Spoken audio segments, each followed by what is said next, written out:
Everyone. Good afternoon. Welcome to this side event on human rights in the Paris Agreement. My name is Katerina Wall, and I work for Human Rights Watch, which is one of the organizations that has been working on climate change and human rights over the past years to make rights issues real in the Paris Agreement and the implementation of the Paris Agreement. We are co-hosting this event together with the Center for International Environmental Law, CIEL, and we are very happy to have our speakers here with us on the panel who will cover different aspects of this issue, thank you, to talk about what it means in practice to implement human rights and climate action. So first of all, I wanted to start by reminding all of us that today is the first Climate Justice Day at the COP ever. This is the first time that the UNFCCC has decided to make one day a Climate Justice Day, and this day is today. So I think there could almost be no better day for all of us to come together and to talk about how we can really make human rights real for people on the ground, for those who are most affected, and to make sure that what we are discussing here in the negotiations will carry on at the national level. We also would like to discuss in this event how other frameworks, such as the SDGs, connect with climate change, the Paris Agreement, and human rights, and what kind of synergies and opportunities exist. So climate change does not only result in melting icebergs, but it affects the lives and livelihoods of people. Its causes and impacts are unevenly distributed across the world between continents, regions, countries, and importantly, within countries. The most significant impacts of climate change are felt by those who are most marginalized and who are least able to adapt, such as, for example, women, indigenous peoples, people with disabilities, or children.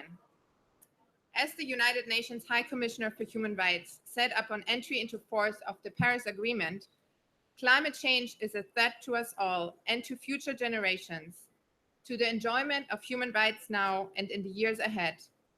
A continually warming world will be a graveyard for entire ecosystems, entire peoples, and potentially even entire nations.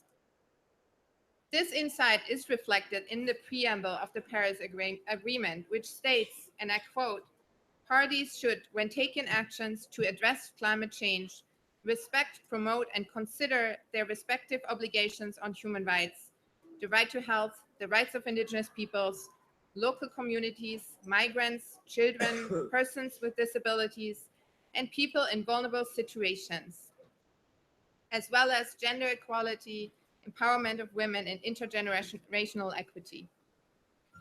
Now, what does that commitment mean for the negotiations here in Marrakesh and for the development of the so-called rule book of the Paris Agreement? I think we've seen some small progress these past 2 weeks, but how can this continue, and what is really needed going forward? And how does it relate to existing obligations that countries have under human rights law and commitments that exist under Agenda 2030 and the SDGs? What synergies and what opportunities are there to make these rights real and to really implement the agreement in a holistic way? How do we make sure that the rights of the people who are most affected are actually respected? So these are some of the questions that we are hoping to address here today. And I just wanted to briefly mention that on Tuesday this week, there was another event here, a high-level event where the president of Chile and 3 national environment ministers, Mayor Robinson, the head of the UN Climate Change Office, Patricia Espinosa, the UN Human Rights Office, and various NGOs came together to also discuss these questions. And I think it was encouraging to see there is by now pretty high-level engagement. And I know this was not the only event. There were several other events, including with some of the constituencies that are represented here, women, indigenous peoples, that highlighted also the need to really tackle these questions. And I think what we are hoping here today is to bring out the voices of civil society, to give all the speakers who are here on the panel a chance to explain their vision, what is needed to going forward, and how can we make sure that what is discussed here in the rooms in Marrakesh will actually make a difference for people on the ground. And so with that, I would like to turn it over to our first speaker, Luisa Emilia Reyes from Equidad de Género, who will talk to us specifically about what climate change means for women on the ground and what we can do to promote their rights, and how that can also really be a contribution to the discussion about climate change in a positive way. Your floor. Thank you. Thank you so much. I'm really happy to be here. I'm from a feminist Mexican organization called Gender Equity, and we're also part of the Women's Major Group and also part of the Women's and Gender Constituency. I first want to highlight that women's human rights are human rights, because women are persons. Women are citizens, and they're entitled to all the framework of human rights. I think the only thing is that due to the structural inequalities, whenever there's a violation of human rights in a woman who's also impacted by multiple forms of discrimination, then the escalation of the impact of this violation of rights is deeper, and it may become really serious in a matter of minutes. And but this goes also to address the context in which we live nowadays, increasing inequalities, violence, but also predatory actions of the natural goods. And it comes also in the context of the new Sustainable Development Agenda, which is not only the 2030 Agenda, but also the FFD, the Financing for Development Agenda, the Sendai Framework for Disaster Risk Reduction, and of course the Paris Agreement. All of these instruments contain gender considerations. For instance, in the FFD, we got the strongest language on women's human rights, the recognition of women's human rights. We do not have the recognition on the Agenda 2030 of women's human rights, nor in the Paris Agreement, not in the Sendai Framework on Disaster Risk Management. This is really important because there is also a reluctance on governments to recognize the dimension of human rights for people.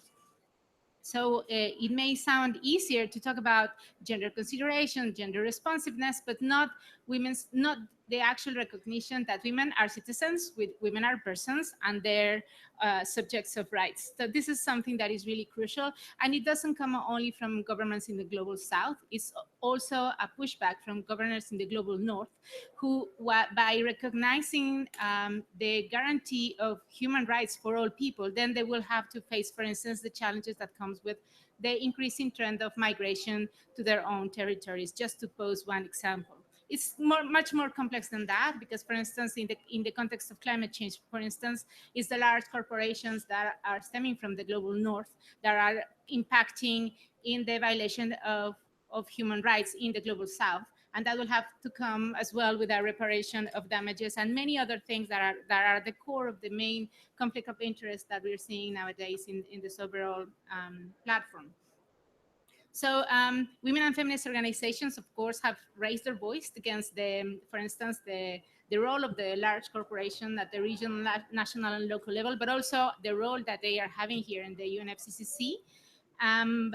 But then we see that regardless of the advocacy work that we're doing, it is more and more a phenomenon all over the world that women human rights defenders are increasing in rate and their exposure to risk.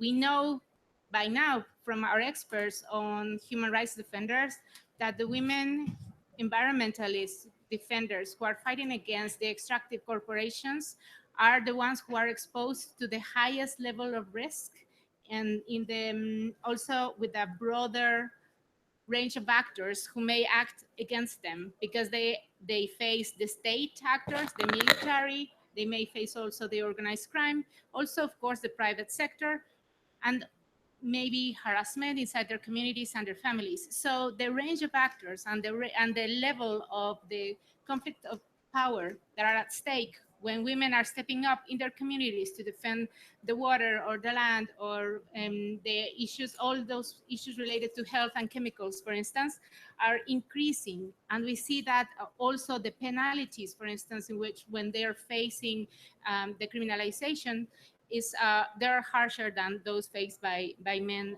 defenders.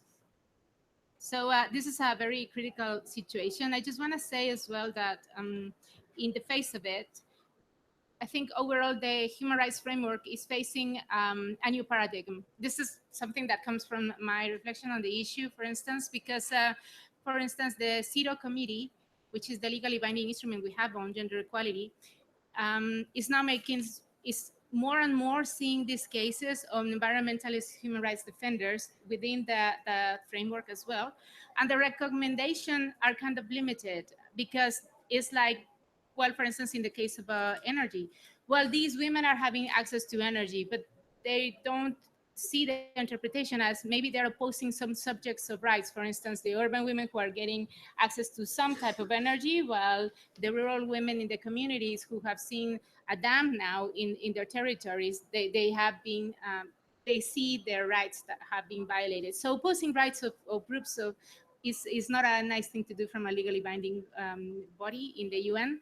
And then I think that they have to, now we have to think in a broader scale in the context of sustainable development. I really think we need to think about a new generation of human rights. It's the same case, for instance, in the consumption in the global north, and that the impacts are mostly felt in the case of energy as well for women in the islands, for instance. No, so this kind of thing, you cannot just report nationally and say that you're supporting the rights of your population or gender equality, whilst we know that the deeper the inequality is, women will be suffering the harsher impacts, and of course the women in the islands are now the ones who are suffering the deepest impacts of climate change. So I think overall, this is not a discussion on the situation on women human rights defenders, but it's in a broader scope, what is happening and what is going on with the notion of human rights and the implementation of that. And in the context of this platform, the UNFCCC platform, how we can advance on the language. We will hear on that with another panelist. I just want to say that we really need to try to make the connections, because some parties are moving the gender equality agenda, whilst others are working on human rights, others on the rights of indigenous peoples. Mexico and 16 governments last year in Paris, they tried to come up with a joint proposal on bringing those three elements as cross-cutting principles. The reason why we only had 16 was precisely because it was in a combo. Because some countries are saying, yes, we want human rights, but we don't want women's human rights. Or we want gender equality, but we don't want human rights. Or we want human rights and gender equality, but we don't want the rights of indigenous peoples. And you can see all the conflicts of interest and conflict of power that is behind each of these topics. And then so in the saddest way, we saw a coalition of governments against these three principles, both from the global north and the global south. So those myths about, oh yes, it's the global south who is against these principles while we have champions in the north, is not necessarily the case. It's actually my opposite experience. But then this is something that we need to reflect on having joint strategies and realizing the challenges, and maybe break down some myths. Maybe I'll leave it here so that I'm looking forward to hear the other panelists, but also look forward to hear what are your views on this when we come to the questions and answers. Thank you so much. Thank you so much, Emilia. So without further ado, I would turn it over to Joseph, who works with the Manyoito Pastoralist Integrated Development Organization, and who will talk to us about the specific perspective of indigenous peoples who are here in the process, but also how that is playing out on the ground and what some of the challenges are, but also going forward, what ideas you have about things that need to happen.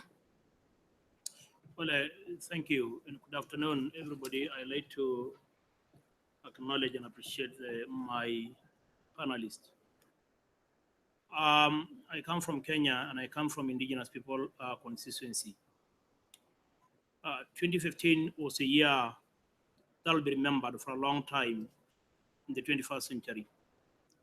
The year in which in September 2015 of that year, the global community adopted the Sustainable Development Goal. And in the same year, in December, that also adopted the Paris Agreement.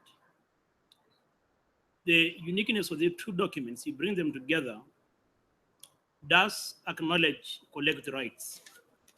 And it's not very common to see, apart from the United Nations Declaration on the Right of Indigenous Peoples, document the high level acknowledging collective rights.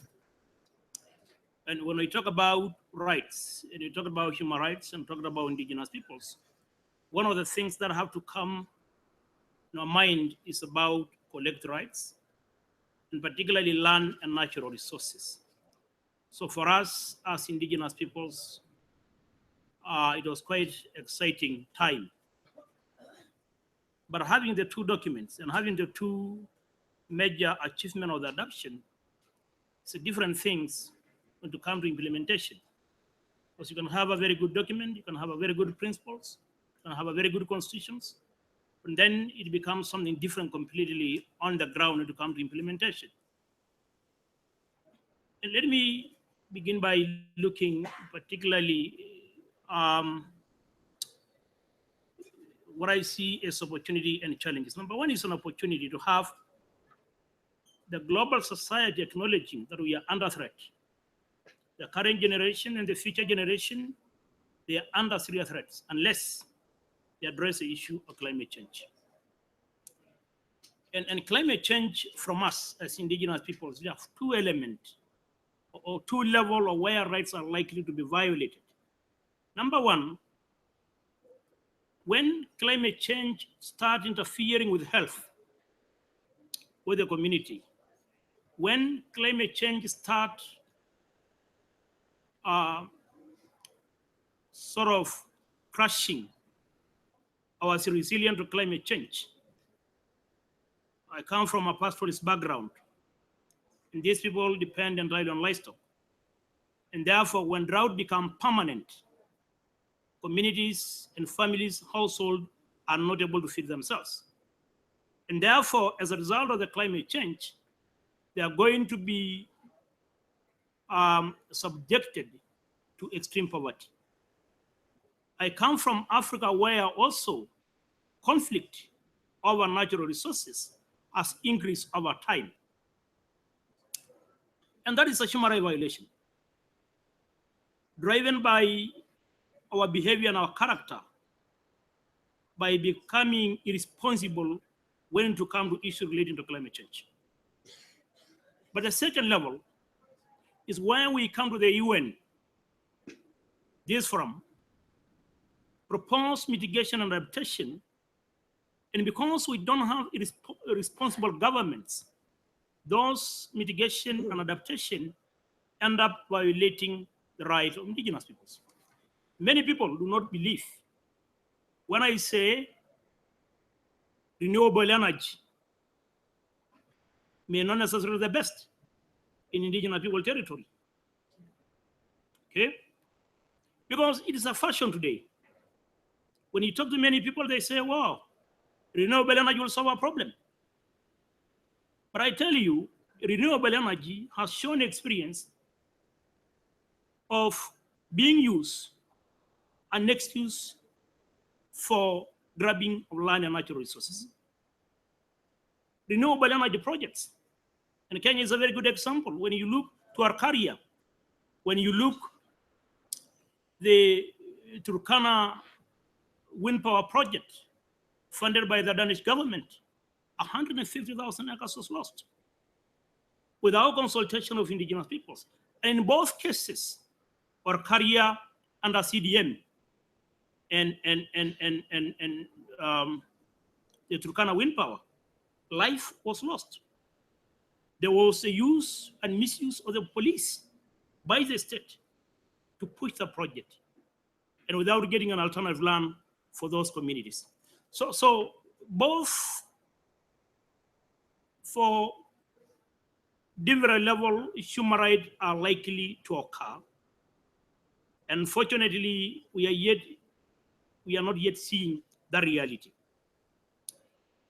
The second point I want to bring is both adopting the Paris Agreement and adopting the United Nations Sustainable Development Goals or Vision 2030 agenda. We do expect that at the national level, you need a radical change. You need a radical transformation in order to be able to implement both requirements of the two documents. You may need a new institutional framework. You may need a proper program where you do consultation and participation. When you talk about both documents, talk, for example, about vulnerable groups. Who are these vulnerable groups? How do you know them? What are the indicators are we going to apply in this case? Recently, in this particular COP, the government of Tanzania objected under the Green Climate Fund a discussion and a policy on indigenous peoples. So if the government of Tanzania, for example, or any government, do not then recognize indigenous peoples at the national level, that's a right. That's a human rights violations. Because then you don't bring them on board. You ignore them because you don't exist as far as you're concerned. And these are realities that are on the ground. The Sustainable Development Goals talked about monitoring, talked about follow-up and review. And this is more, I think the challenge, both document or both processes are country-led.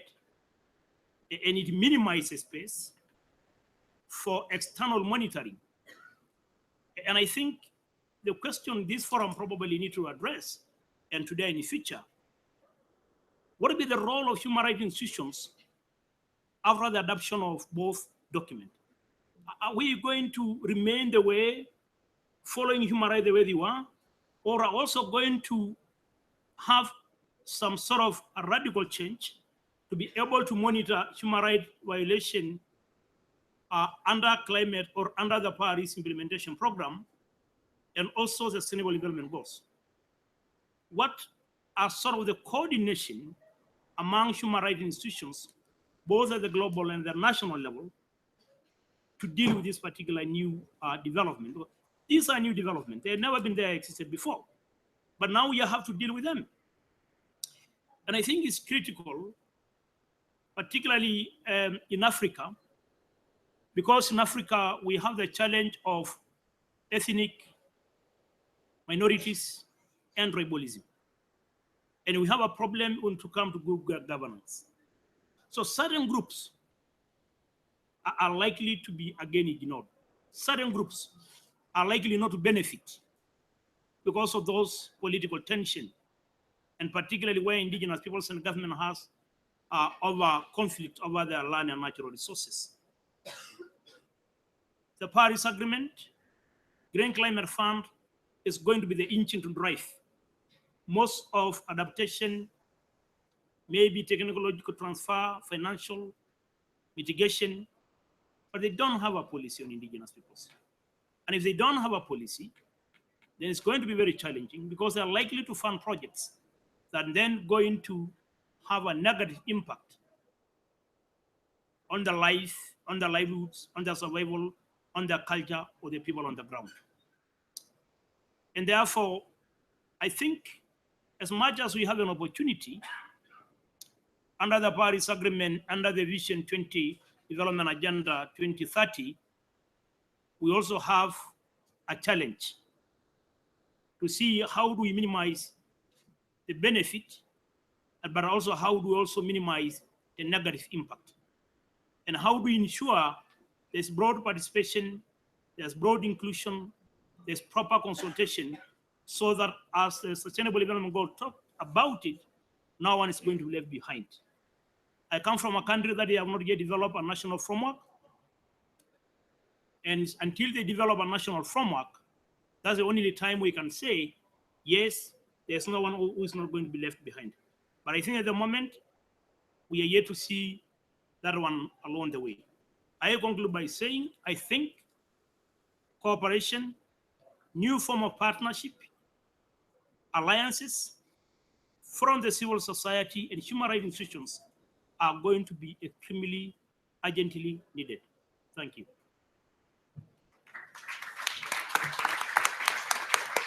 Thank you so much, Joseph. And I think that's a very important point you made about the fact that we're not yet there. We're not really using the frameworks that we have to benefit those who are left behind. And I think what you mentioned and what Emilia also indicated is that there is a lot of potential of using existing frameworks, which includes the existing human rights treaty body framework.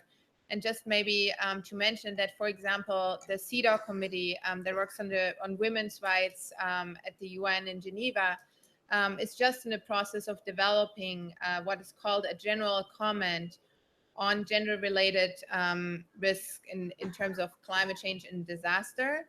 And they are looking more into these cases and are also hoping to receive more cases of civil society organizations and governments who see the connections between women's rights and climate change. Another example is the Committee on the Rights of the Child that has also held a day of general discussion this past September to discuss how child rights and environment are connected, and they had a specific session on climate change and impacts on children's rights. So I think that's a discussion that's definitely going on, but I do want to acknowledge what you said also, that we still have a long way to go, especially to make these mechanisms really effective for people on the ground to claim their rights. So with that, I wanted to give the floor to Monica. Monica Camacho works for the Rainforest Foundation Norway, and she is working on well, land issues, indigenous people's rights, and she will give us a bit of an insight also in what the promotion of human rights can actually, how the promotion of human rights can contribute to the efforts to increase resilience of communities and to really make climate action more effective. So Monica, the floor is yours. Thank you, and congratulations for this side event. I think it is really useful that we have this fora to discuss these topics within UNFCCC. Yes, I work in Norway, but I am from Peru, and my organization works for forest protection and indigenous people's rights. In this presentation, I would like to examine with you the links between tenure rights, forest protection, and climate change within the framework of the Paris Agreement and the Sustainable Development Goals. We know that to achieve the temperature goal of the Paris Agreement and the Sustainable Development Goals, especially goal number 15, countries must reduce emissions from all sectors. This includes the land sector, where countries shall reduce emissions from deforestation and increase removals by sinks. Research shows that areas where indigenous peoples have clear land rights are the ones with the lowest rate of deforestation.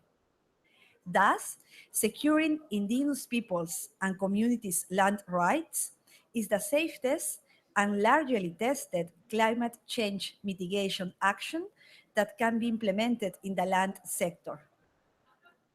In this framework, I would like to highlight two main ideas.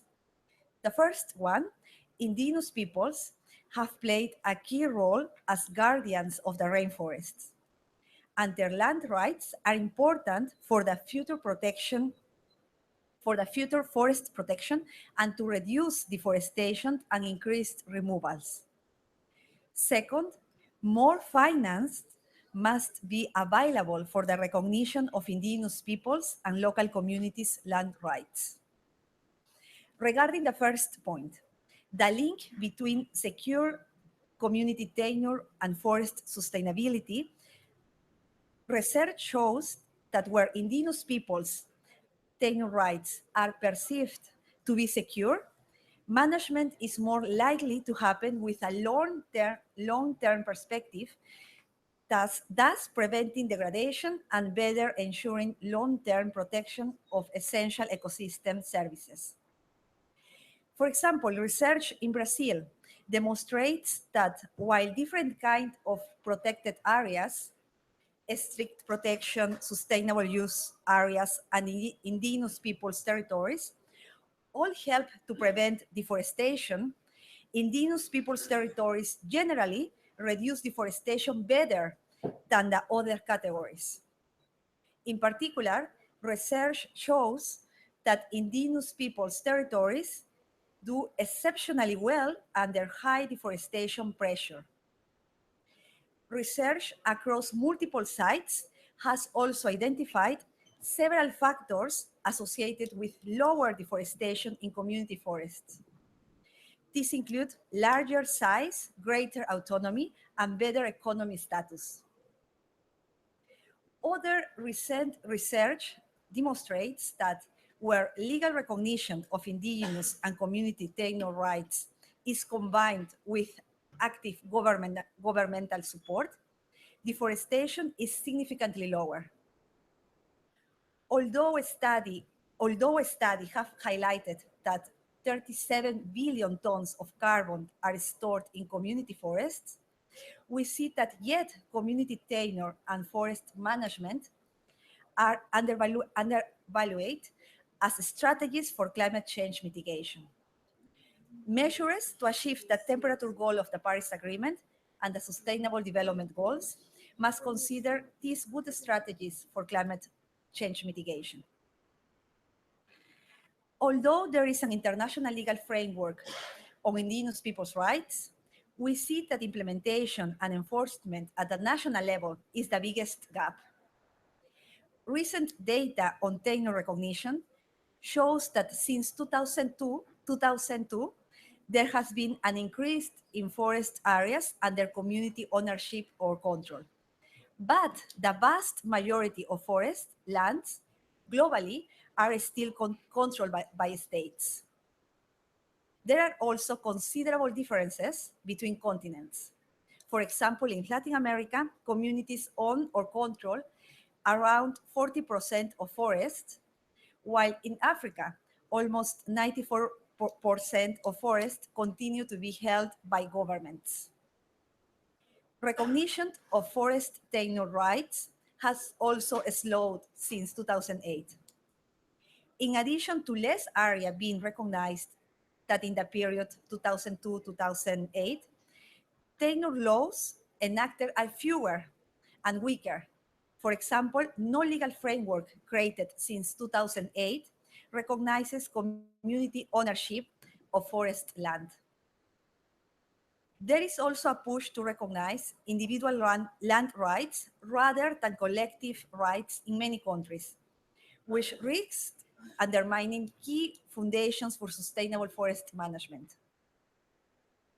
Regarding my second point, funding available for land rights, we see that globally there are major thematic, financial, and geographical gaps in the funding available for land rights.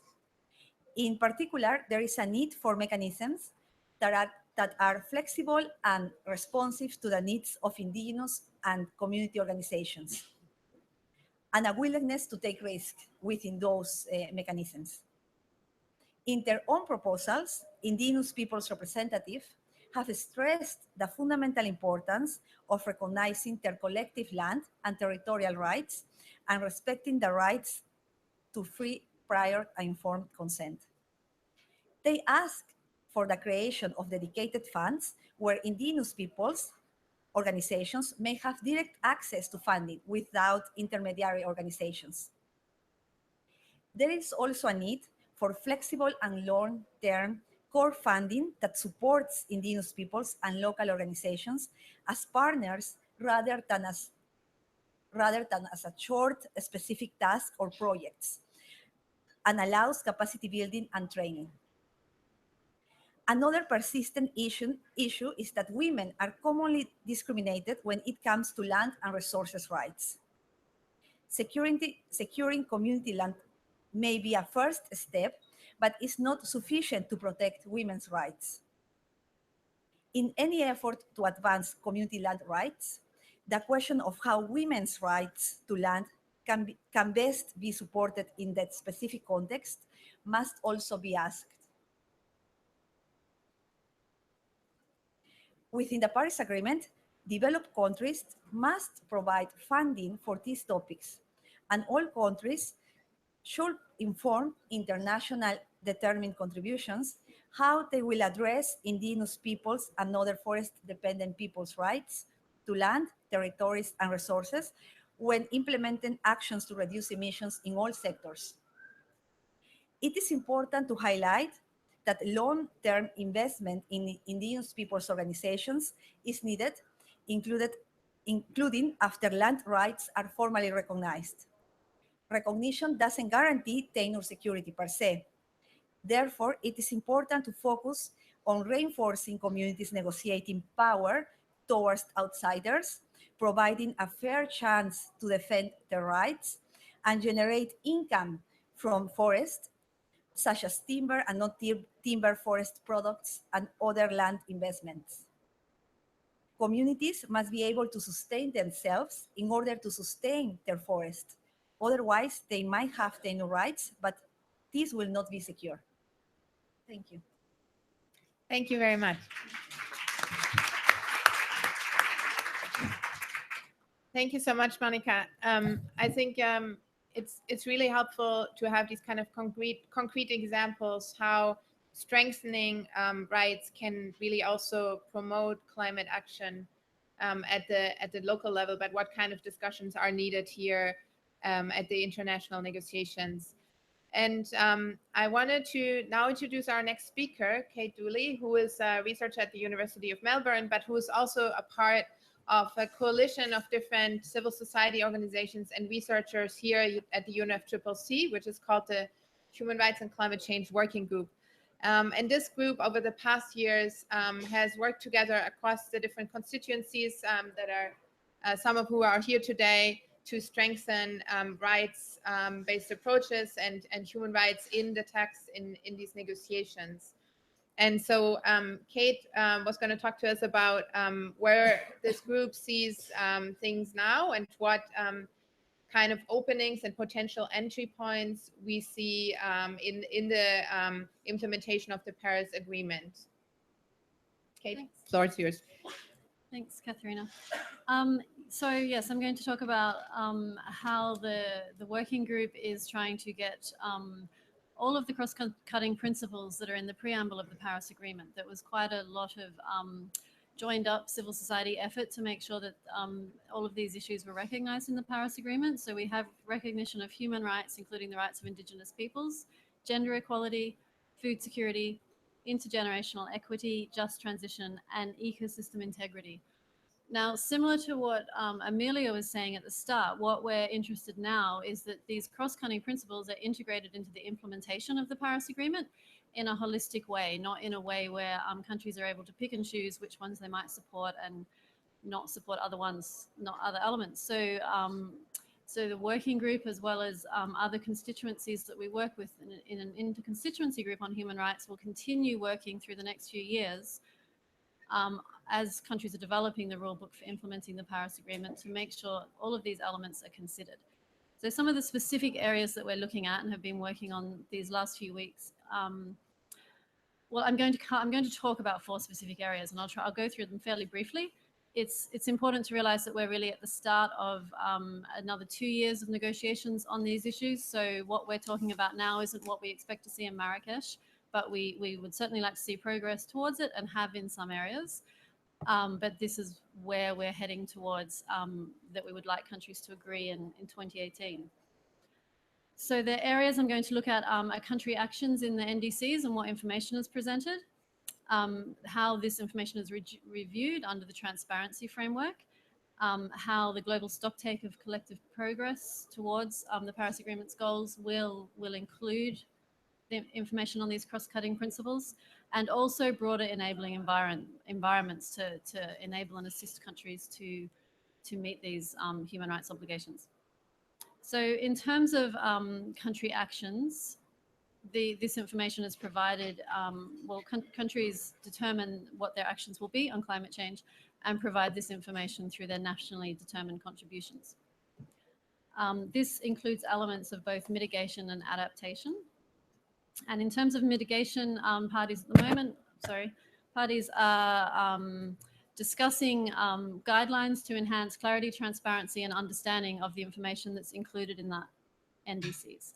So we would like to see this guidance include specific guidance on how the cross-cutting principles can be reflected in NDCs. There's actually at the moment 24 countries have already put information or at least reference the importance of human rights in their NDCs, so that's really encouraging. And what we would like is sort of guidance at the UN level to say the importance of including information on all of these cross-cutting principles, as well as guidance on specific actions, on specific information countries could provide around the actions that they're taking on the ground.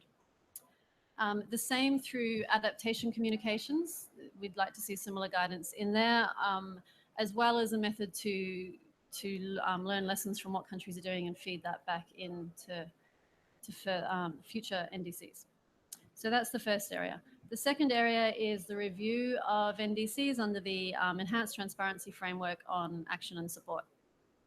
So the transparency framework will cover mitigation, adaptation, and means of implementation.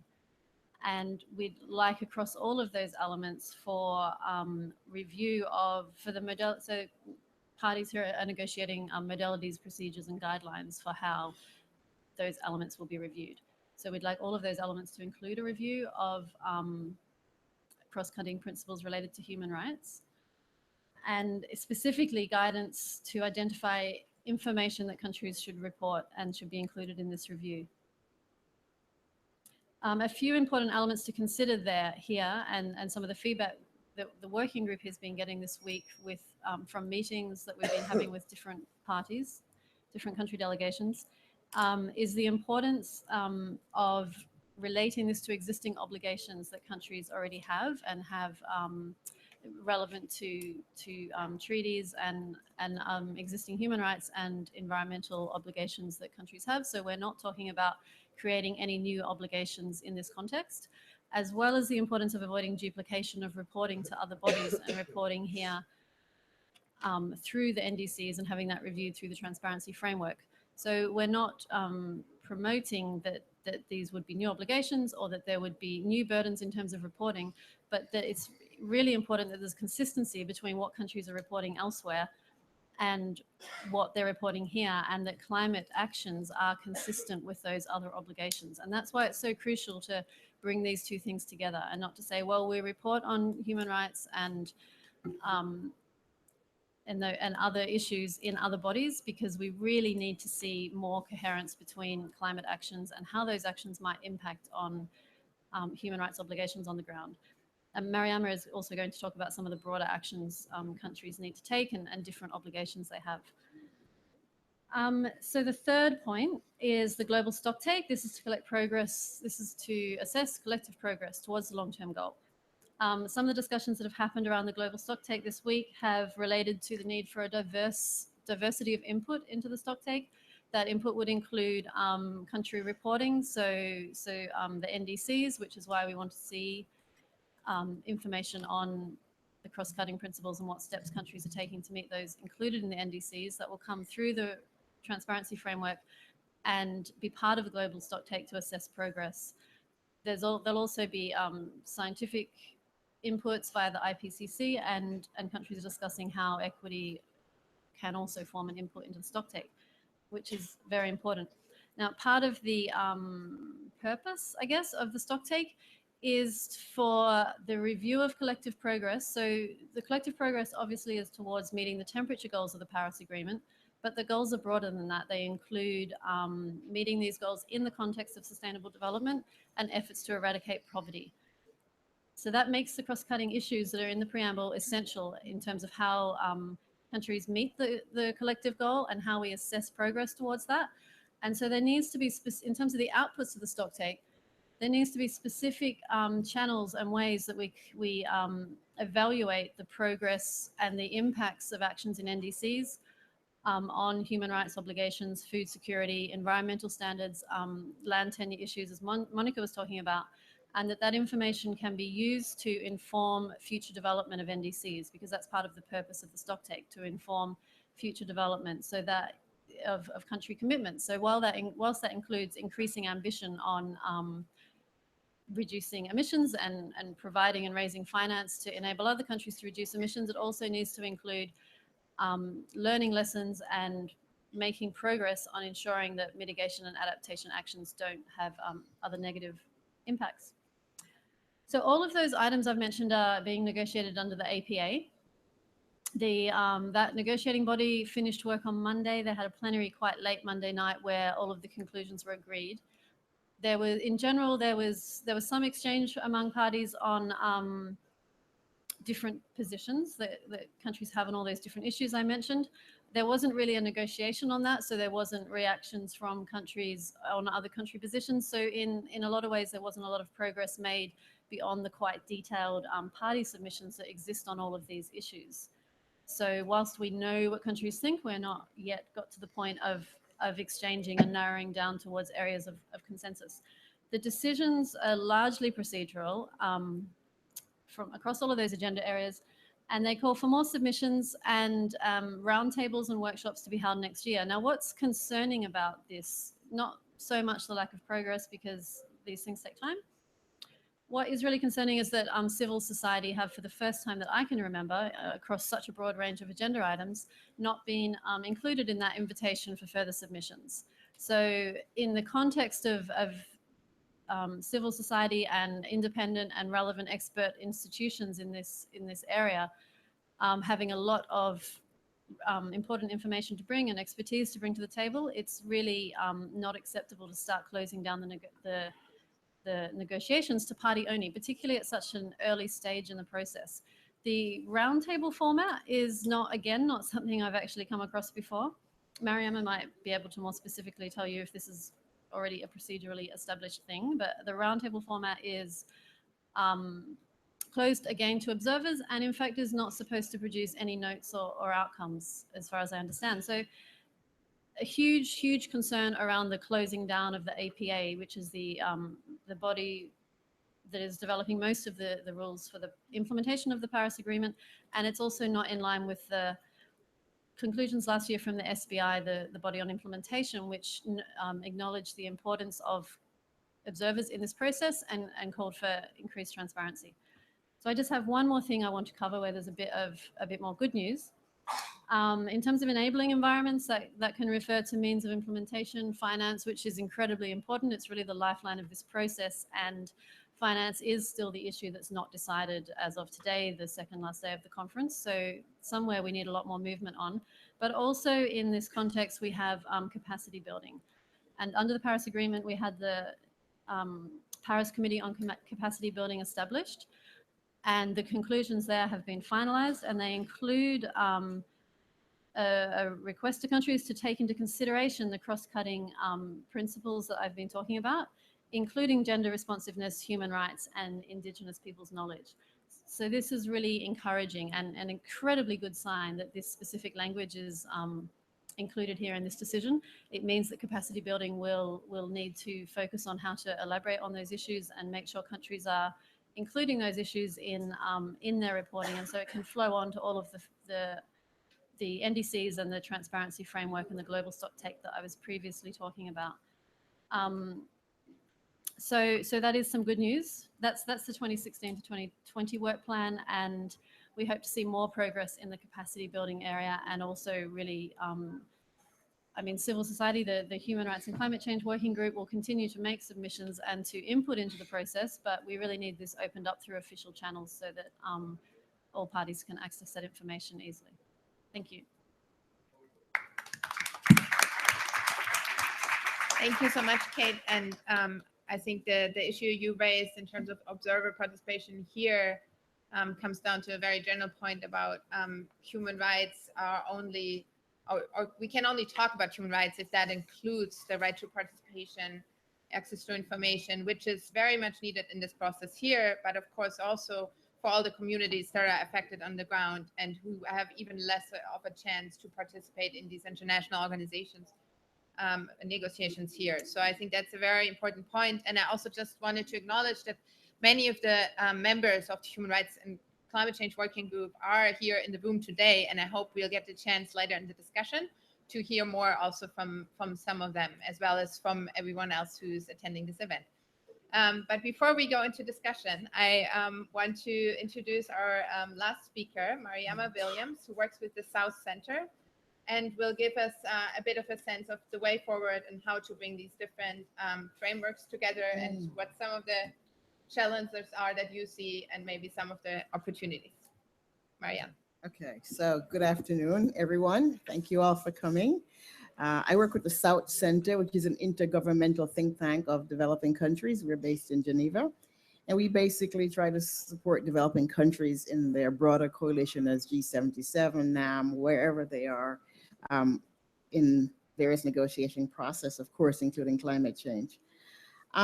This issue of the relationship between climate change, addressing climate change and human rights is something that we've been looking at, and we have a paper, and I refer you to it on our website since 2010, looking at the challenges, constraints, and opportunities around addressing climate change through sustainable development and the promotion of human rights, because we see that as a central axis that can actually provide a lot of co-benefits, both for developing countries as well as for the global economy.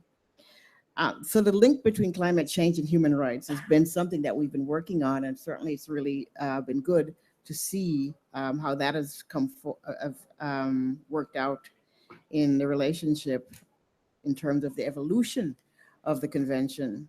And if you remember the convention, the fundamental grounding of both the climate change policy and the SDG really is a focus on poverty, eradication of poverty, and also issues of food security, access to basic health and water. And if you remember the convention, the preamble of the convention and many of the fundamental paragraphs of the convention speaks to ensuring food security, that climate action should ensure food security and promote development, sustainable development. So that's the axis from which we look at it, that we're looking at it from the point of view of course, economic, social, political, and civil rights, but also inclusive to that, we believe is the right to development. And that's a critical lever for the successful promotion of both the sustainable development, but also the promotion of human rights. And I just want to lay out three very graphic instances in which climate change impacts human rights, and where if you actually have a development process that promotes sustainable development, you might see less infringement of right. And I think we can look at the issues of extreme weather, right? So Hurricane Matthews and the case of what had happened to Haiti and Cuba. But also if you look at Dominica a year ago, where just intense rainfalls led to the reduction of Dominica's GDP by about 90%. And that came from the World Bank, which means that extreme weather events have the possibility and the impact of increasing poverty and preventing people from enjoying their human rights. So climate change, both its impact and how we address it, the actions to climate change, also can impact human rights, or can, in the worst case, in the next case, prevent the successful achievement of the Sustainable Development Goals. Now, all of the 16 goals, if you look at, I think the UNFCCC Secretariat has actually analyzed the INDCs that were presented by developing countries. And they actually have a graph, and I recommend you go look at the graph, a diagram, not a graph so much, where they show that all of the INDCs relate to all of the 17 goals of the SDGs, so that developing countries in particular, their INDCs impact directly on all of the goals that they've agreed to under the post-2030 agenda. And so that there is already within the framework and the instrument that should be implementing the Paris Agreement, countries have already built in the SDGs. What they may not have building, depending on who they were and what they were doing, is the human rights component, right? The rights to these basic services and so forth. So for me, the starting point is poverty eradication, how that links to Agenda 2030, and that the successful achievement of that has a lot to do with how we promote human rights. And the SDGs, of course, are universal, transformative, comprehensive, all of the various things. They traverse the intersection of the environment, social and economic justice, including indigenous people's rights and gender justice, and also the challenges and constraints and opportunities that may be afforded to or may be impacted for people living with disabilities, the age and various groups of society that have been traditionally disconnected from whatever development processes are going on. So we have a situation where we have millions of people living in poverty, they're illiterate, they're lacking access of water, healthcare, and so forth. And that's what the MDG is supposed to cover. But even if you gear all of your resources to doing that, that can be offset by one extreme event. Therefore, climate change is very important, and the actions to promote climate change have to be looked at within this context, and overlaid on that for us is the right to development. Of course, within the context of this arena, the right to development, or right to sustainable development, as I'd like to say, is impacted by many things. And the Paris Agreement in the preamble, of course, has recognized that.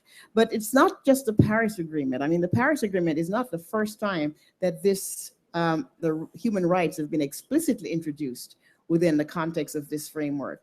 Paragraph 8 of Cancun also speaks to a respect for right. Now, what's neat about the Paris Agreement is that it's a treaty, right? So we now have embedded at least a responsiveness and the applicability of human rights and its relationship between measures to combat climate change for the first time within a treaty.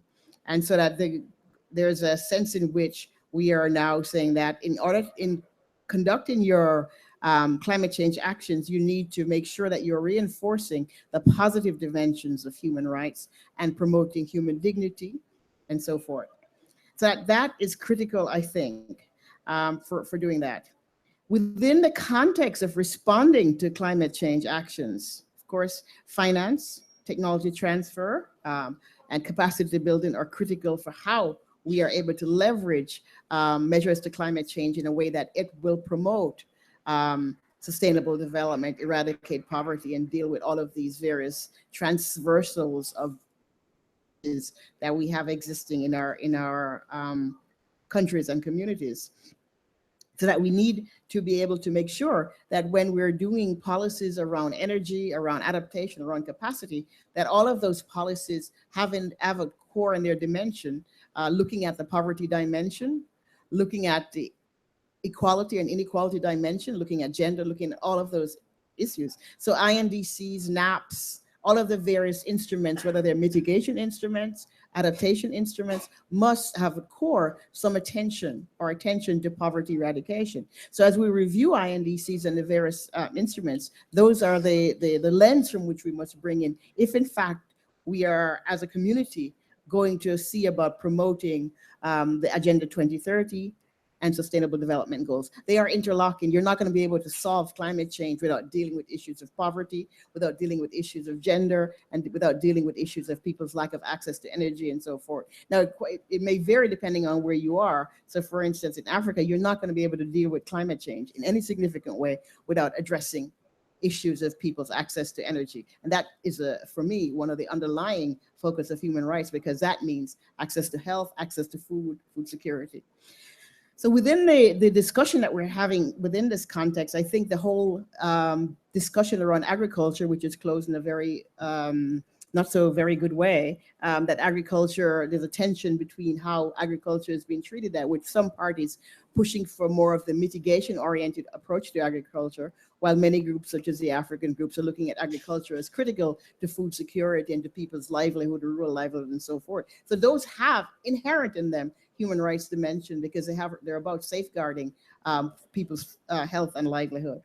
Another dimension of some of the policy, apart from the ones that have been flagged by Kate and Emily and others, are of course in terms of response measures, that we do have a provision in the convention about the social and economic consequence of measures that are promoted to impact climate change. And those also have their human rights dimension underneath them, which is why we have the labor unions talking about just transition, right? And we could also expand just transition to being about transition of communities who are vulnerable and whose land and so forth are under attack in response to dealing with some of the issues of climate change, biofuels, and various other kinds of things. So human rights and the factors that are inimical to the enjoyment and the progressive evolution of promotion of human rights all linked to the way that we address the impacts of climate change. So climate change itself has its own dimension, creating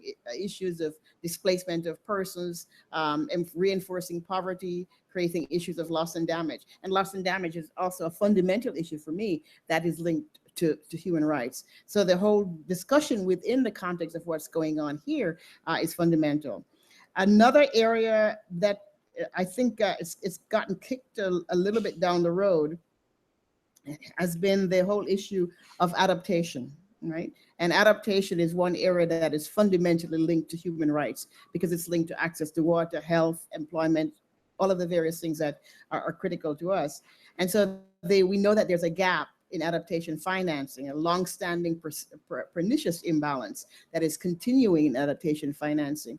And that one of the big struggle within the finance track that I've been following most closely here this time, so I have no idea what's going on anywhere else because I've been different items on the finance track, has been the tension over whether or not the adaptation fund, which is really the only fund that actually unambiguously serves adaptation of developing countries, will become an entity that serves the Paris Agreement. Now, the Paris Agreement made some general conclusion about that, but left it to parties to decide if and how. And that has been a long issue which has not been resolved, but the decision is kicked to next year to the Adaptation Fund Board. And for many developing countries, that's a critical issue. That if we're going to say that the new era is under the Paris Agreement, then the fund that serves poor countries, least developed countries and SIDS and so forth, because most poor countries, their challenge is adaptation, must serve the convention. And the fact that the Developed Countries Party were resistant and actually fought against pushing, promoting the interlinkage between the adaptation and fund and the Paris Agreement is an agreement that's going to be coming. The other area, of course, is loss and damage. And the fact that within the context of the outcome decision and the Paris Agreement, we have a delinking between financing and loss and damage. And that's been an area of struggle within the discussion, even within the EXCOM and within the Warstar International Mechanism on Loss and Damage. So that, I think, also is an area where you see significant potential for litigation or jurisprudence, as many people, human rights lawyers, querying around some of those provisions, but also the whole standing of loss and damage within the environmental multilateral agreements, and how do we deal with that? So I think that's an area that's coming up, that's ongoing. A couple of things I wanted to flag in terms of challenges. Displaced people, people who are displaced by climate change. I think it's a huge, massive area, and that we're going to see more of it. And we know the problems that Europe is having with migration, but it's also a problem that potentially could be a problem for the US, which shares a land mass with countries who are very vulnerable to climate event in Latin America and Central America. So the US is not bulletproof from that. even with a wall, but let's not go there. So that, and then again, I think the challenge that was brought up by my brother was about the issue of land use and land use change as we convert or we push solutions that involve taking up more and more of agricultural land for food into other kinds of solutions that are not yet proven. Finance, of course, I flagged the financing mechanism as an area. And again, we still just finished a long-term finance discussion, which is partly about the 100 billion by 2020. But also there's a huge undertension with many developed countries saying that the long-term is 2020 and developing countries saying long-term is not, doesn't stop in 2020. So we need to actually talk about beyond the 2020 period. But that finished without an agreed conclusion by the developed countries. So it's gone up to developing countries couldn't come to agreement on some of the underlying issues about how you represent scales, about the number that would go into the agreement, with developed countries being happy to have the number from the Paris Agreement as the gap and where we need to go, and many developing countries pushing back and saying, well, if we're going to put a number, we want to put the number for the biannual assessment, because at least that's been a number that's been a negotiated number, and we don't want to put a number from somewhere that we don't know, and we have questions about the methodology and so forth. So that has gone up to the COP president. I'm hopeful that'll come back down.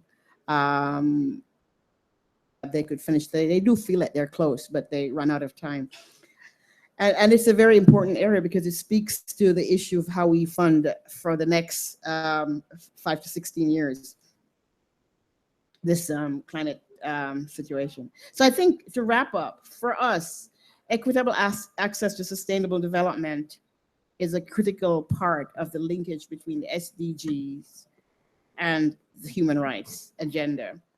And that we see that there are co-benefits that can be gotten that can help for health and adaptation and all of the various issues that can be couched there.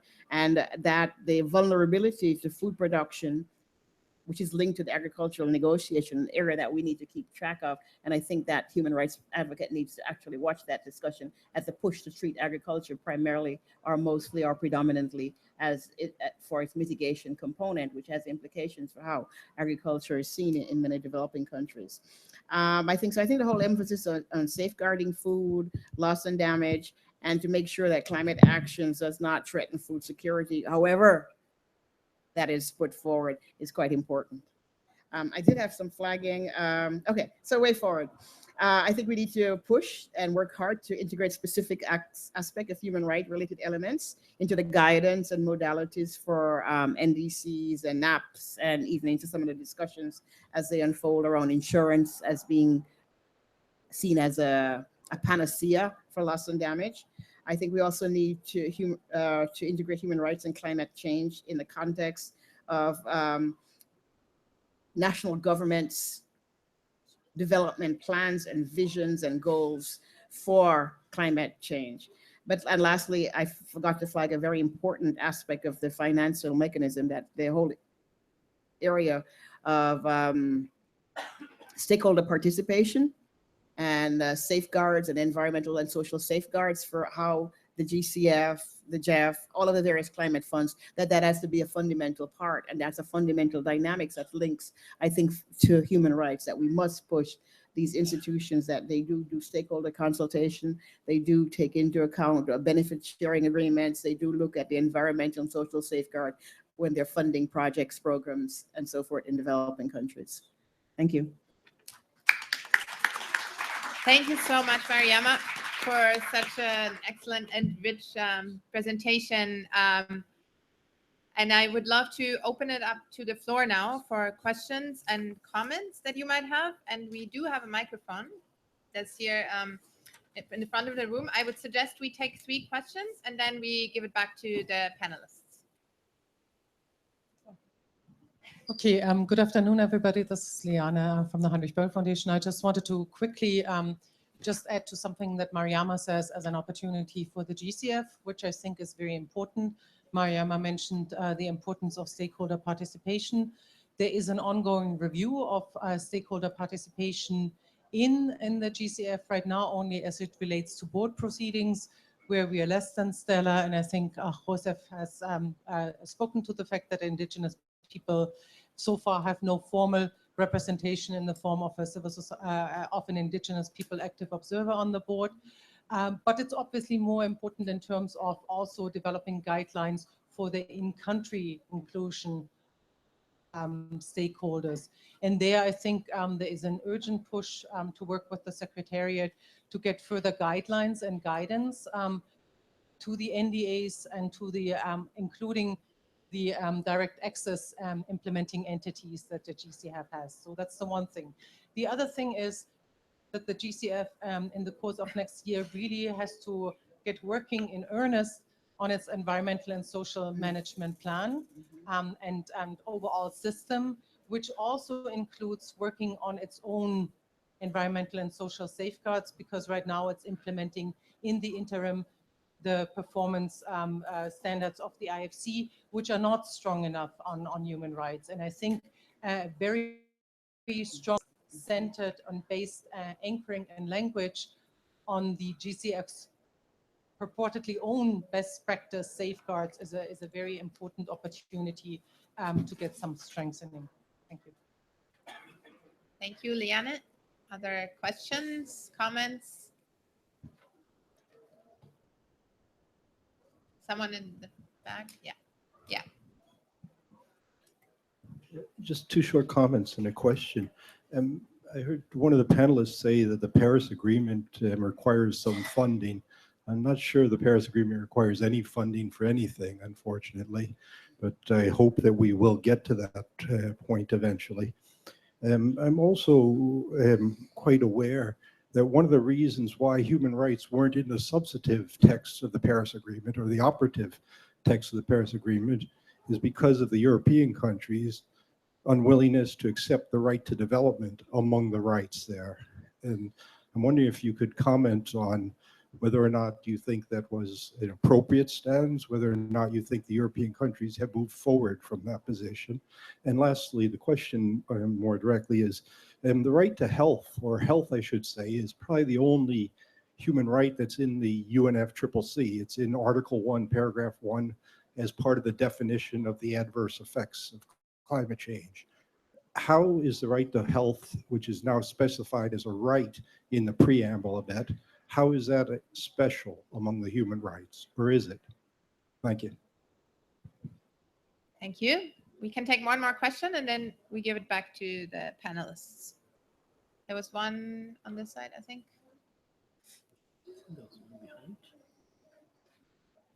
I can't see anyone at the moment. If you want to say something, raise your hand. No? Okay, then maybe we'll take these questions for now. Who wants to respond? I mean, I guess the first one was a more of a comment, but I think we have two specific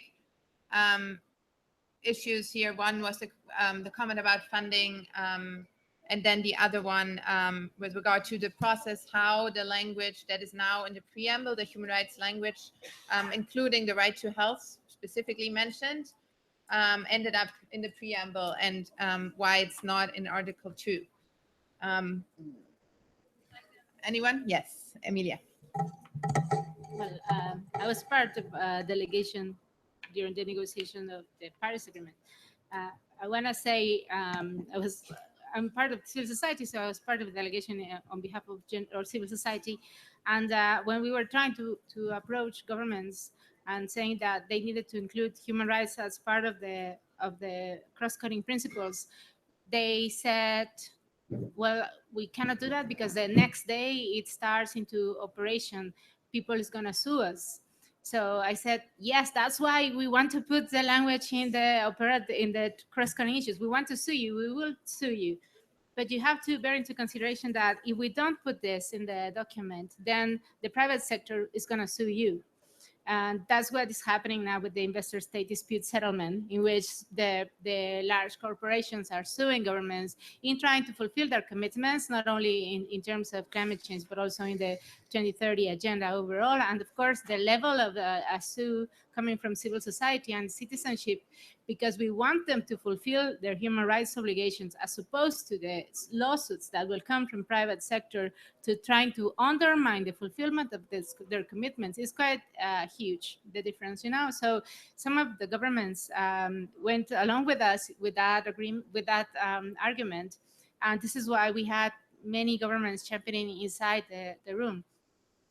As to the EU, their refusal was precisely because of the impact on the relation, I think, with the economic situation. So this is why I really would like to say that from my experience with the UN platforms is that we shouldn't push for some kind of adjective that limits the interpretation of human rights as of this stage. I heard saying, and I heard it in a meeting before, that we could put something related to the existing national obligations or something of the sort. I think it's quite delicate to do it, especially in the Paris Agreement or in the context of the Paris Agreement, given that this is a legally binding instrument. For instance, in Latin America, we have developed new rights, such as sexual rights and right to care, and that's inside the UN platforms. And of course, at the global level, it's been really hard to fight for new language. So we've still stuck with language that was decided 20 years ago.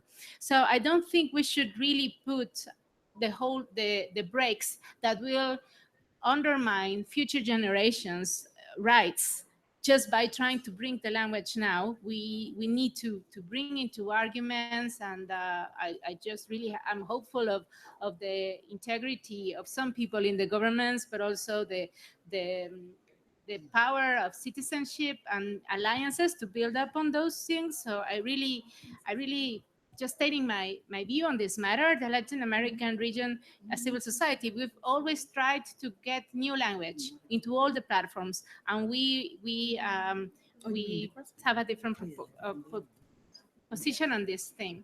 So I also wanted to say that I agree with you, the clean energy projects are undermining human rights. So this is something that we need to take into consideration, as opposed to the old world, new world. And the new world is totally violating the rights not only of indigenous peoples, but overall. So this is something that I think we need to put into consideration, and only to bring the human rights in the positive light, meaning as it was put in our previous examples, that human rights are actually making it easier to implement the agreements and the commitments so far, to try to bridge the gap. So I think this is what I want to say.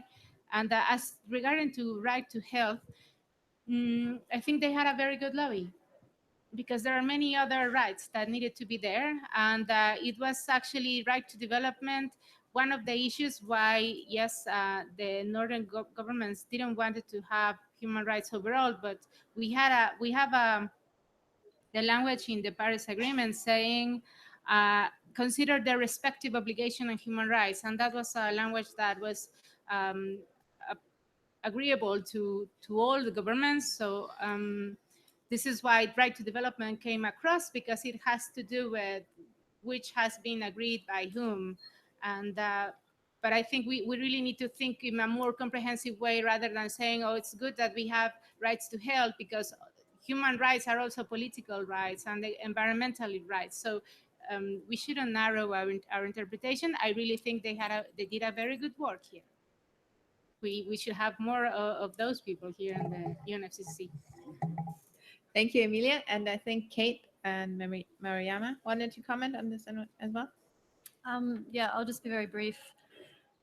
In terms of right to development and right to health and the different rights that are in the preamble, the different words and countries, I think there were different reasons from different countries as to which of those elements they would have liked to see in more operative language and which they wouldn't. It wasn't like that the whole lot was rejected because the European Union didn't want to see right to development, for example. I don't think that's the case. And I think, as I was saying in my presentation, that there was an interconstituency group that worked very hard to keep all of these elements in there and not allow specific ones to be mentioned and others to be left out. We would have liked to see a more comprehensive language that just encapsulated them all in the operative part, but that was very difficult, and I think it was a very good achievement to get this in treaty text at all.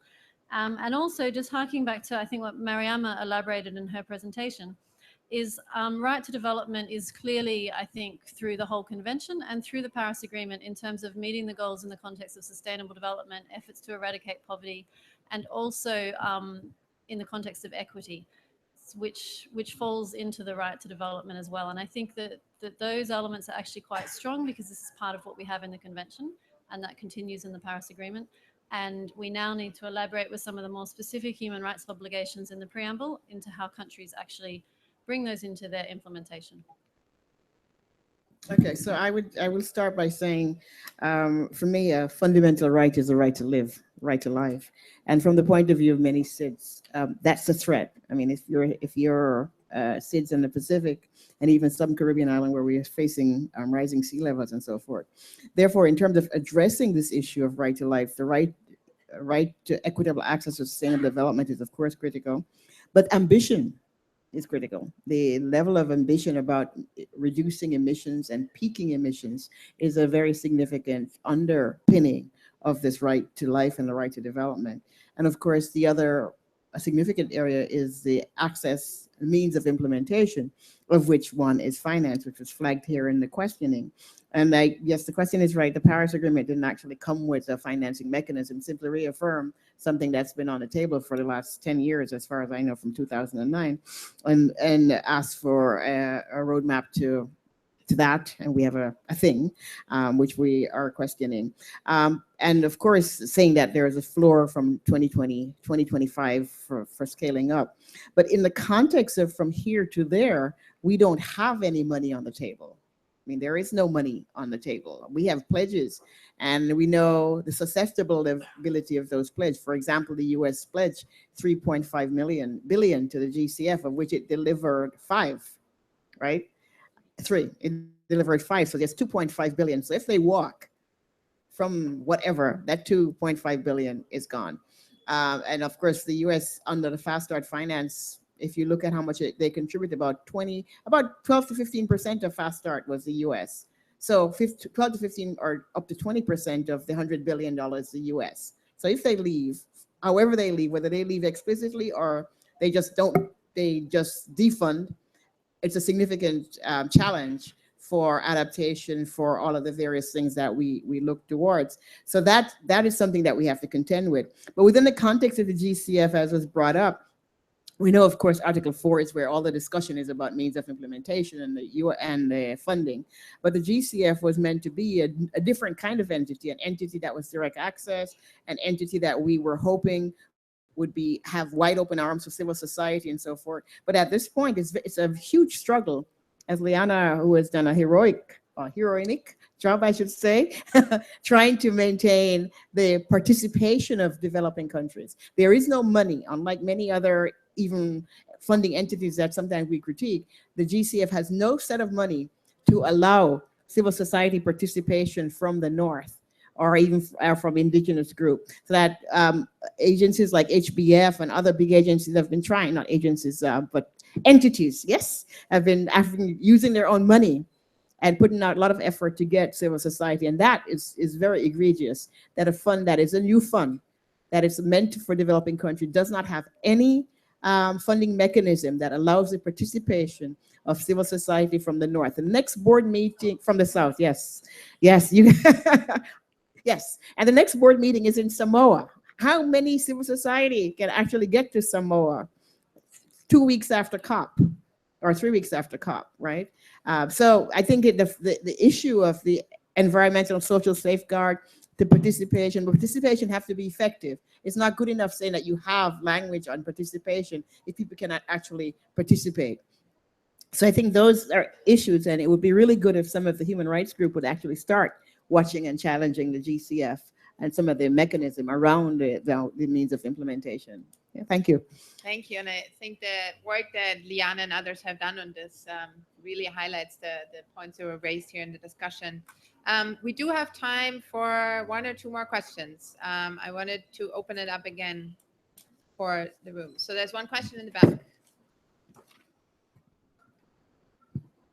Hi, I'm Chiara Soretti from Italian Climate Network. I want a clarification regarding the language, about being more innovative regarding human rights language. And my question was actually for you. I do apologize. I don't remember your name in this exact second. For Emilia.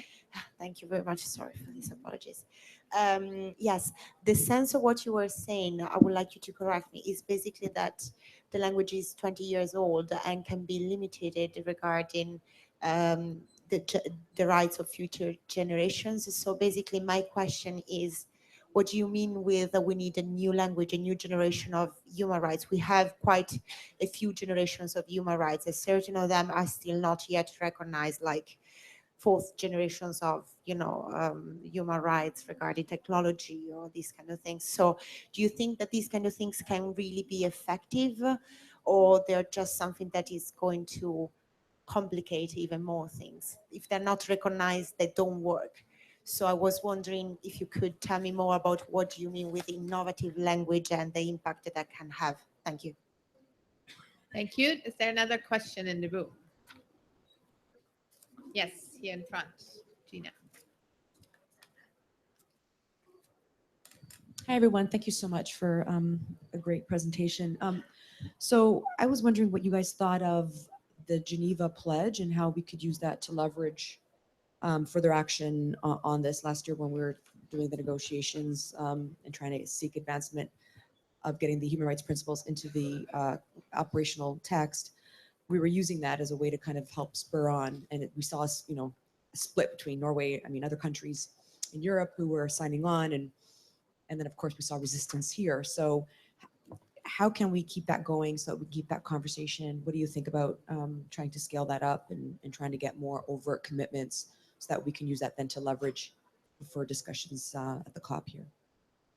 Thank you. And maybe just to explain for those in the room who are not familiar with the Dyneema Pledge, this is a coalition of countries that includes developing countries, that includes developed countries. So it's really a pretty broad spectrum that came together on the occasion of a discussion in Geneva around human rights and climate change and climate justice, and decided to take on basically at the national level as well as at the international level, trying to bring together the negotiators here, the UNFCCC, and the people in the government that are responsible for human rights and implementation of human rights at the national level, to basically strengthen the links of what is going on in terms of discussions about human rights and climate change, especially at the human rights treaty bodies in Geneva, but also at home, and then what's happening here at the UNFCCC.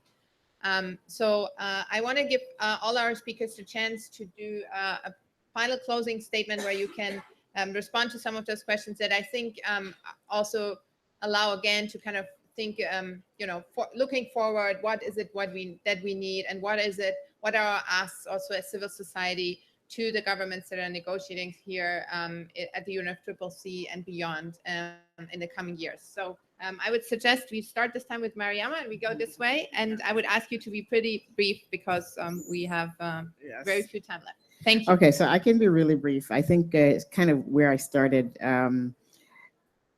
to work with governments, both at home and within this context, to ensure that the INDCs actually address and include INDC/NDCs actually, and the NAPAs for those countries who have not joined the Paris Agreement, and there are people who have not joined the Paris Agreement or do not intend to submit INDCs, to include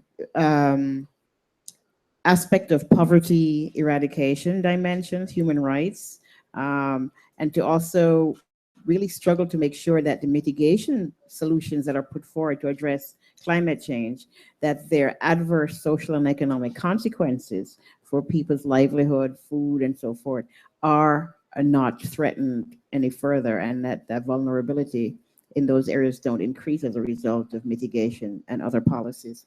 I think to a fundamental question 3 that undergirds human rights is how to deal with the adaptation financing gap, and that to support the Africa group calls for quadrupling at a minimum adaptation financing and bringing those two in balance is very important for ensuring that adaptation projects actually are integrated in and function well in national development, and that you do have this whole question of sustainable development working, and to work on the financing mechanisms to make sure that they also recognize that they have a role to play in promoting and ensuring human rights in all of their processes and mechanisms. Thank you. I think we've made great progress in terms of the agreement of the Paris Agreement, the language that we've got in it, as well as the sort of sense of collective action and need to move forward. Maybe it's being undermined here by the finance discussions. They're so key, so we need more action on that. But in terms of sort of one big overview comment, I'd like to say that we really need to start seeing this action on climate change in terms of just action, and action that is fair, action that addresses human rights and doesn't put them at risk. And this means really looking at reducing consumption and reducing energy use overall, so that we don't start moving into dangerous solutions to climate change, such as too much use of land or geoengineering that are going to threaten human rights on a much larger scale. So just action on climate change is really key. In terms of the Geneva Pledge question, Katharina might want to elaborate, but the Human Rights Working Group in Paris worked closely with those countries. There really were a focus of lobbying efforts, and a lot of them were champions of this language. And those efforts will continue to reach out to those countries. I think a lot of that work needs to be done outside this process and with other relevant institutions and organizations to strengthen the commitment to that pledge and bring that into these negotiations. Thank you. We have gotten a new temperature goal in the Paris Agreement, and to achieve that goal, we have to develop countries have to reduce emissions in all sectors: the transport sector, energy sector, and as well the land sector.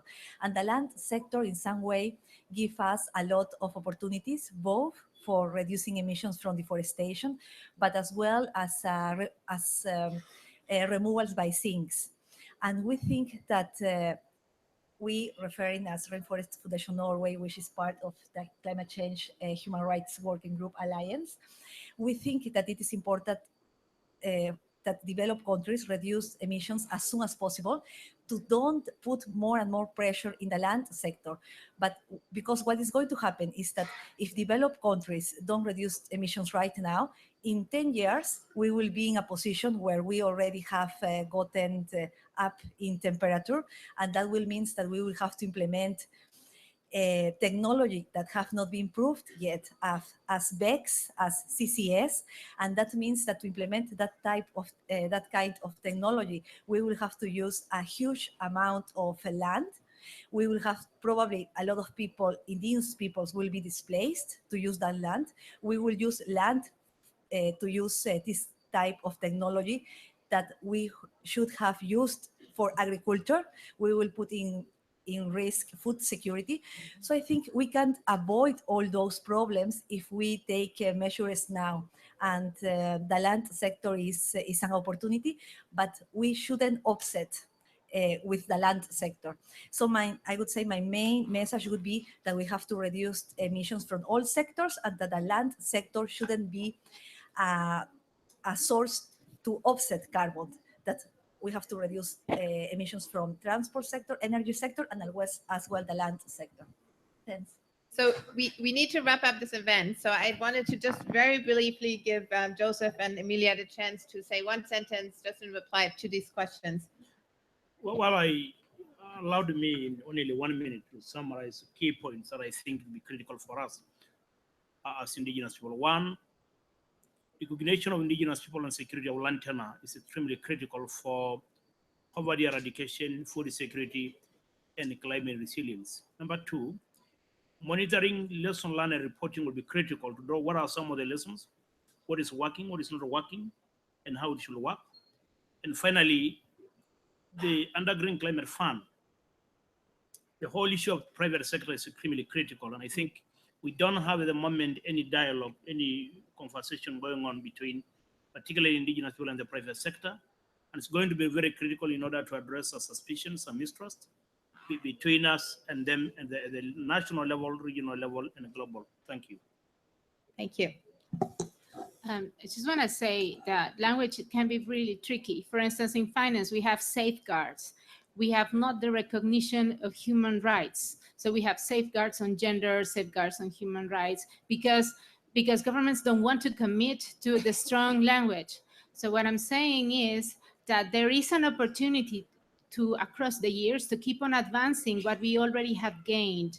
And in other UN platforms, we have language that is still that is already 20 years old, because we have some cues that stop the advancement of the fulfillment of human rights. So I'm saying at this moment in the UNFCCC, it's too soon to start to put ourselves some obstacles. We've done what we could have done so far, even in the financial with the safeguards language. But this is precisely my suggestion, that in the context of the Paris Agreement, we shouldn't try to put those terms that limit or undermine the interpretation, the full interpretation of the possibilities of human rights. Thank you. Thank you so much, Emilia. And thank you so much to the speakers here on the panel. I thought this was a really enriching discussion. I also wanted to thank the audience for being here, for asking these questions that I think shows some interesting proposals going forward. And what has been really clear today, and I think in this whole 2 weeks of discussions, is there's still a lot of work to do.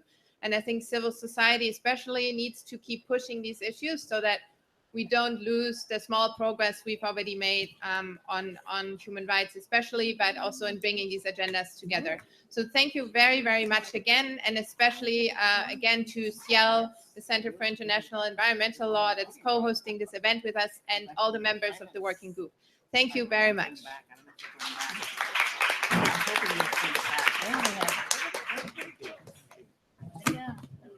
Yeah.